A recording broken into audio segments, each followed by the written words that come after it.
Hello everyone, welcome to the weekly Purple Penny video. We have this video every Monday at 12 p.m. Adelaide time. My name's Mark. I run the Purple Penny along with my wife Catherine. The Purple Penny is a coin shop in the northern suburbs of Adelaide. We've been here for 3.5 years. Been doing these videos for a couple of years. We try to do them every week and just cover off on the latest coin news and banknote news and those sorts of things. Right, so this week in the shop, I think we've come out of the other side of the post-passing of the Queen coin rush. It was noticeably slower on in the shop last week, and our websites that we sort of keep fairly close eye on the traffic on those has after doubling after the Queen's passing has slowly fallen back, which is a good thing and a bad thing. It was always great to see lots of new collectors appearing, but it also means that Catherine and I can get on top of things and re-engage with our online audience a bit better, because we haven't had the time to do so, and get more products up online. Now, purchase of the week. This was actually a purchase of last week. I'll just show you this. You've been in the coin shop too long when you get more excited about the tins that come in than the coins. Purchased this wonderful cake tin. I think it's a cake tin or maybe a pudding tin. Purchased this a couple of weeks ago. It's got a beautiful rendition there of Britannia sitting on a rock. So the reverse of a penny or a half penny. It's got dated 1860. I do love coin-related tins, and this one is particularly special because we haven't seen this one before. So, fabulous buy from a couple of weeks ago. Super pleased when the people who brought in their coin collection that was in this tin, that they were happy to sell that to us as well. So that'll go up on the top shelf in the shop and take pride of place. Right, just I guess recapping on last week's topic, which was speculating on mintages. Just so happened that the Royal Australian Mint report came out, I think, last Tuesday, maybe it was Wednesday, and the topic of choice last week, which was the World War II $2 coins, the mintage did indeed go up to 2 million, and I did suggest that that was probably going to happen. And of course, the price did fall back. Unfortunately, there was another coin that people seem to latch onto, which was the 2020 Qantas dollar. In the mint report, the mintage was a few 100,000, and I believe that, well, I don't believe, I know that people were thrashing rolls and bags of Qantas dollars backwards and forwards, and the price went up, as it usually does, extremely quickly. But that was all had a bucket of cold water tipped on it, because the mint did say via Facebook message that the Qantas mintage in the report was wrong, and the mintage was going to be in the millions, as you would probably expect. So even though we did talk about not speculating on mintages, people chose to do it anyway, and I did note with some interest that there was still talk going on this morning about 2022 dollar coins and $2 coins and the mintages in reports, and incomplete mintages, and people not understanding what they're looking at. Anyway, it's a fun topic. I do enjoy doing that topic, and it was just interesting to watch it all play out a couple of days after we did the video last week. Right, let's jump onto the news here.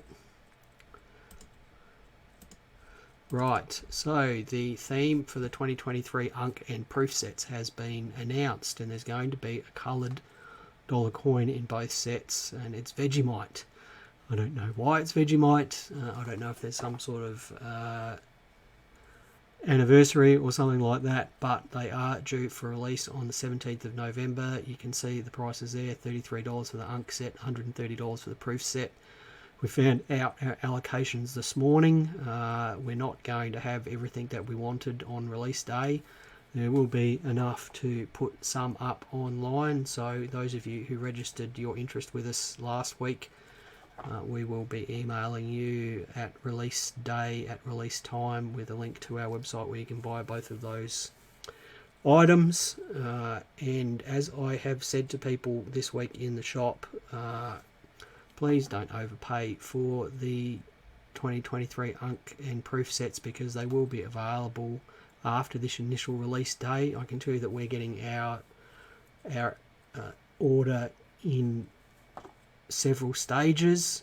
We don't know what the timeline of that is, but we are due to get some on by release day, we believe, and I imagine some before the end of the year and then some early next year. So, you know, they will be available over a period of months, so please do not chase after them, because they will be available. Now, I will just add a bit of a warning about that.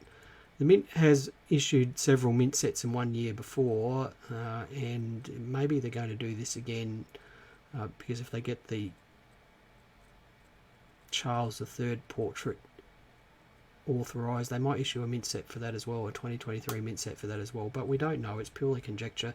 I can only say at the moment that the chances are you will be able to get these Mint sets and Proof sets throughout next year, as you can every other Mint set that has been released. The RAM releases next Thursday. We will not have any products up on our website, so please don't go to our website in the morning. They will not be available there. We will have limited stock available for purchasing in the shop. If you are here in Adelaide and you're coming in, then we do open at 10 o'clock on Thursday. I will be on the door and letting 1 or 2 people in at a time. Catherine will be dealing with the purchases, and the quantities are strictly limited. In fact, the quantities available per person will be 1 of the Poppy coin. The Beauty Rich and Rare coins are not available. They are not available. The Mint has not shipped them yet, so you will not be able to get them from in the shop on Thursday. I do apologise to everyone out there online. We just didn't get enough stock to make them available through our website. We're seeing what we can do about that for future releases, but at the moment that's the boat that we have to row. It's disappointing, but that's the way it is. Now, before we go on to the news items, we'll just say hello to a few people here from the comments. Hello Brett, John, Tanya, David, Darren, Michael, Pal, Muhammad, Judy, Russell, Sandy, Gloria, Aaron, Andrew, Mike, Sharon. Hello Ellie, thank you for clarifying about the Vegemite anniversary. Hello Ben.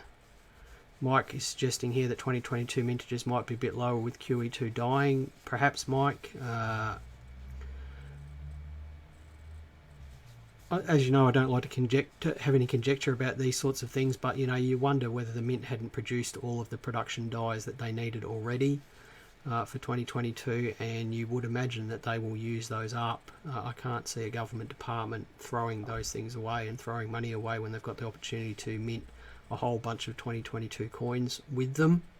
The Queen did die late in the year, and you know, the Mint is usually fairly well advanced with pre-production for these sorts of things because of the lead times involved. The mintages might end up being a bit lower, but I suspect because she died so late in the year that they're probably not going to be that much lower. Hello Corey, Kim, Peter and Pauline. Hello everyone. Thank you for joining in today. Right, coins are in the news again on Friday night on Channel 9 News. We were watching Charles III circulation 50 pence are currently being made at the Royal Mint in Wales, and they're expected to enter circulation in the UK before Christmas. So the Royal Mint has definitely moved ahead with speed there. So you can see there that that's the how many sides is that? 6-sided, 7-sided coin. Can't count. 7-sided coin. The 50p that the English use, with Charles's portrait on obverse there. These are actual circulation coins, and then the reverse there has a coat of arms, and it's the coat of arms that is actually found on the Queen's coronation crown that the Royal Mint produced in. Hang on, we'll just see if we can get this to show up here. There we go. So there's the Queen's coronation crown. So there's the Queen on the horse there, and then on the reverse we have this coat of arms. Let me just get it the right way up. There we go. There's the coat of arms there. So this was the coronation crown that was released in 1953. I think she was coronated in 1953. Please correct me if I'm wrong there. So that reverse design has been reused on this new 50p that the English are getting. And they're going to issue approximately 9.6 million of them in remembrance of the fact that the Queen was 96 when she died. So if you are in the UK, hopefully you'll get your hands on those coins in the next 10 weeks or so. Will certainly be a bit of a buzz when you get one in your change to see a coin with a new portrait on it. Right. Now, what's people... Rob says he has a brilliant uncirculated coin on order with the Royal Mint. Ellie says the mint is about 6 to 8 months ahead roughly. And Petra says that she has an order for those coins too. Right, another bit of news that I heard on the radio this week was in the Northern Territory, a shop was broken into and a whole bunch of fake $100 notes were stolen with Steve Irwin and Alf Stewart from Home and Away on them, and the Northern Territory Police were just warning local businesses to check their $100 notes as they were getting paid, so that someone wasn't trying to pass them a Steve-O or an Alf. I guess if we are handling lots of $100 notes, then you should be careful to make sure that you're not being passed funny money. Of course, these ones are rather obvious. There's also the ones that were coming out of China that have Chinese characters on them, which were rather obvious as well. Those of you who don't know, we were passed a fake $50 note here about a year ago, which wasn't so obvious. It was printed on plastic and was quite a good fake as well. So if you are handling lots of large denomination notes, do be careful with what you're doing. Now, that's it for news this week. I did like that last story. I thought that was fabulous to hear that on the radio. Now, common question that we get asked here in the shop is, will you value my coin collection? And our first question is always, what do you want your coin collection valued for? And there tends to be three main reasons. The first is that people just want to sell their collection. And, you know, here in the shop, if you want to sell your collection, you just need to bring it in and we'll go through it and tell you what we'll pay you for it. Peter says, will you value your collection, his collection for him? I don't think my calculator has enough digits on it for your collection, Peter. So there's only like 14 digits on my calculator. I probably need more than that. Peter, I would love to value your collection, Peter, but I suspect you could do it more accurately than me. So people want to sell it, and in that case, if you want to sell a collection, then you just need to bring it into the shop here and we'll look at it and make you an offer on it. Now, the other two main reasons that we get are, firstly, they want it valued for insurance purposes, and the final one is they want it done for some sort of legal reason, usually probate, because someone has passed away. Someone has passed away and they need it valued. Now, the second two cases there often require a valuation, a written valuation.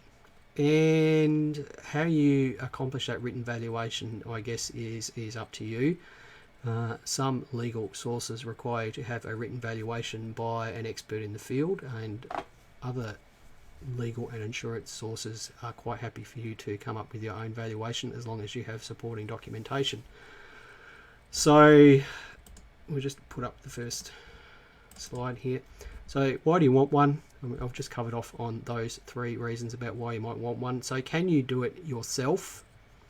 And the answer to that is, with time and patience, you can come up with a reasonable valuation of a collection, given that it doesn't sort of contain numismatic rarities or things that are highly dependent on grade and that sort of business. So yeah, you can do it yourself using resources that are available within reason.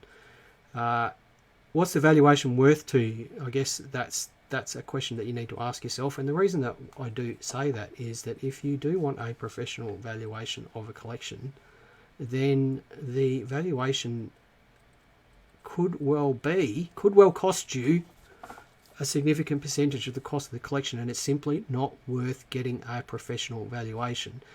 Now, we are always conscious about that cost because we're running a coin shop here and we have lots of work to do and customers to deal with, and we can't be sort of spending hours and hours and hours creating valuations for people for free. So we do charge for that, and we do charge a fair amount for that per hour. So we are conscious when people bring in collections for written valuations that we make a judgment call in conjunction with the customer that it is actually worth getting a written valuation, because often, and when I say often, I say most of the time, collections that are passed down to people through inheritances are not worth getting a written valuation done because their value is well under $1,000. And if we were to spend 3 or 4 hours creating a written valuation for that collection, then that basically is the entire value of the collection. Now, how long does it take us to create a written valuation?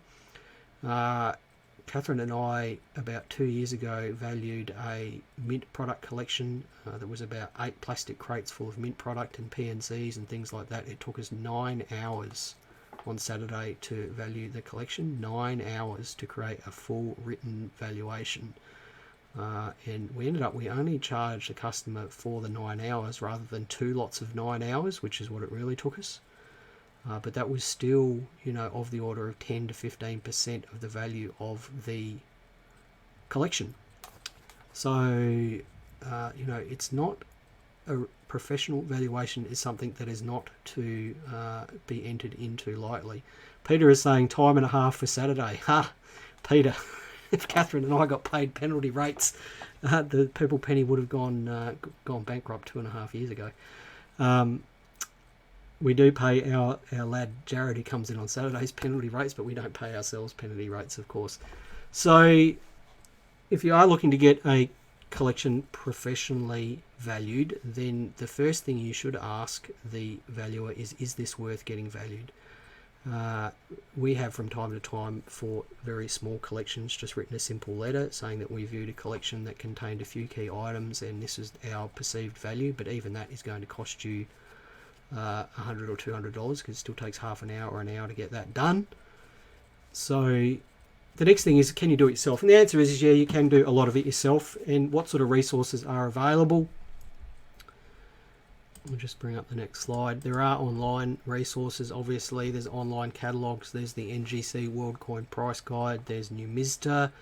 There's the banknote checker. There's coin values online. There's all coin values. All sorts of online resources that could be used to list a catalog value next to items. Now, I will just say that the trouble with those online catalogs is you don't know how the values are arrived at. You don't necessarily understand the methodology behind them. You don't know how current they are, and you don't know what the motivations of the people that are creating those catalogs are as well. So you do need to approach those online valuations with a large degree of skepticism. You also need to understand that many coins and banknotes, their value is hugely dependent on condition. You cannot just go to a catalogue and look at the highest value and say that is what my coin is worth. Case in point, we just grab the Redix coin and banknote catalogue here. Okay, and open up to the pre-decimal section. Hang on, we'll get there. Pre-decimal section. Let me just see if I can get this to just cover up the light here. Right, we can see the columns of numbers there. They range in low values on the left up to high values on the right. Unfortunately, everyone's inclination is to think that they have the high valued item. And for example, we have a look at a 1938 florin in very good grade. The catalogue values at $11. In gem condition, it values it at $600. Now, in my time of looking at coins, I probably have seen 2 gem graded 1938 florins and maybe 1,000 or 2,000 very good florins. Now, everyone tends to look at that higher number and think that's what they've got, whereas in reality, most 1938 florins are heavily circulated and really only worth the silver that is in them. So those are sorts of things that you need to be aware of when you are using printed catalogues and online catalogues. What sort of printed catalogues are they? Well, for Australia, there's the Renix book, obviously. The precautions for those are ones that I just covered, and for decimal things, you need to be careful that the market isn't volatile. So the $2 values in Renix should be taken with a huge grain of salt, because the prices do go up and down month to month and day to day, as you would well know. The values for a lot of things in Renix are, in my opinion, probably somewhere between 50 and 100% over actual market values for a lot of things. What does that mean? It means that the real retail value for a lot of things in Renix is half to 2/3 of what the catalogue value says. What other catalogues are there? There's, for England, there's the Spink catalogue, which again is a similar type of catalogue with columns of numbers. Probably can't see that. Columns of numbers and pictures, and of course everyone thinks, oh well, I've got the highest graded one, and of course in reality most English coins are clapped out and worn out and really just worth the silver or a bit of bronze and things like that. And then for world coins and world paper money, there is this book here. This is PIC catalogue. This is Krause's paper money catalogue, or PIC if you want to call it that. There's 2 volumes of the paper money catalogue available. There's also a volume for world coins for every century, and you can see these are great big thick books. These again include columns of numbers and different values for different grades. Always be careful to consider the grade of your coin before you assign a value to it, because of course it is highly dependent on condition. Now, if I had the time to value my own collection, then the way that I would do it would be to look at current sold results. And current sold results can be obtained at various locations, but online auctions such as eBay, Nobles and Heritage are the best sources for me to actually look at sold results. Don't look at asking prices. Look at sold results. So if you have the app on your phone, then you can just select a filter and just choose to view sold results. If you're looking at the site on your website, then there's a checkbox down the left hand side that allows you to just look at sold results. Sold results are the only things that matter, the only thing that matters. Bigger auction sites such as Nobles and Heritage are great for looking at prices of rarities, but again, just be aware of the condition. Condition is everything. Let's have a look at the comments here. We've got a few comments. Peter says, often people think they have a proof. That's correct. Many of the pre-decimal listings in Renix have a proof column, and of course people look straight at that column with the $14,000 or whatever the value is there and go, aha, I have one of those. And of course they don't. Sandy says, do I have the Pirate Guide? No, Sandy, I don't know that one. Well, I do know what it is, but no, I don't have it.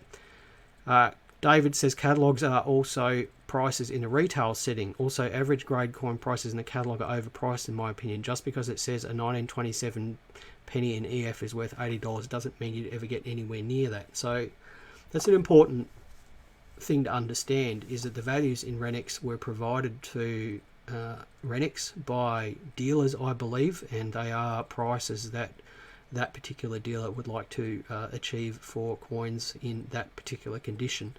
And David is quite right that often the prices are completely overvalued, and you should just be aware of that, and that's why I do say to go and look at sold results, get a bit of a basis for understanding grades, and look at sold results on eBay and places like that. Do you use these mark when valuing? Yes, I absolutely do. I make use of all the resources here. And so for example, PIC, the paper money catalogue, I will always look in there, and then if the catalogue value seems to be quite high, then I will actually go and check online sold results. What does that mean? It means that probably sometimes we're selling some banknotes too cheap, because if the catalogue says the value was only $2 or $3, then I won't waste my time looking for online sold results. I'll just price it up and put it out the front, and perhaps that market is completely different to when the book was created. For English coins, I think that the Spink book is quite good. It is remarkably good. Probably in terms of accuracy, I feel like it's a bit better than Renix, but you know, they don't include any modern product in their catalogue, so I use that book rather heavily. And Kraus, the World Coin catalogue, I tend to use the online version of that. There is an online version of that on the NGC website, and that's really good because it has mintages and things, and I do have a fairly good awareness of what countries are hot and popular and what constitutes a low mintage and what constitutes a nice coin, and I'll make a judgment call from the World Coin catalogue about whether it's worth researching sold results. And most of the time I actually do, because I'm sitting at the computer anyway. So yeah. Now Patrick is asking here, can we get these books through you? We can order them, Patrick, but they do require prepayment because they're very expensive. That Kraus World Paper Money catalogue there, for example, is about $150, and sometimes the stock is limited and it can be a wait of several months to get them in. Peter Andrews says, if you're looking at online sold results, you need to trust the stated grade on those auctions. And that is always the challenge with online auctions and buying things online, is you are putting your faith in the cataloguer or the shop in question that the grade is accurate. And that's why I love going to coin shows and looking at things in coin shops, because you actually get to hold the coin and judge the grade yourself. So you do need to be aware of that, and I guess if something that is stated as uncirculated in auction and doesn't achieve the price that it would probably get, then perhaps it was overgraded. But these days, given the number of bidders that only view and bid online, even that isn't very reliable. Hi Alan. For US coins, the PCGS price guide is also pretty good. Yeah, so for graded US coins that are graded by PCGS, then there is an online price guide available for those. Again, it is a bit over, I believe, for a lot of things, a bit over the actual market value, but for the coins I've checked, it has been quite good.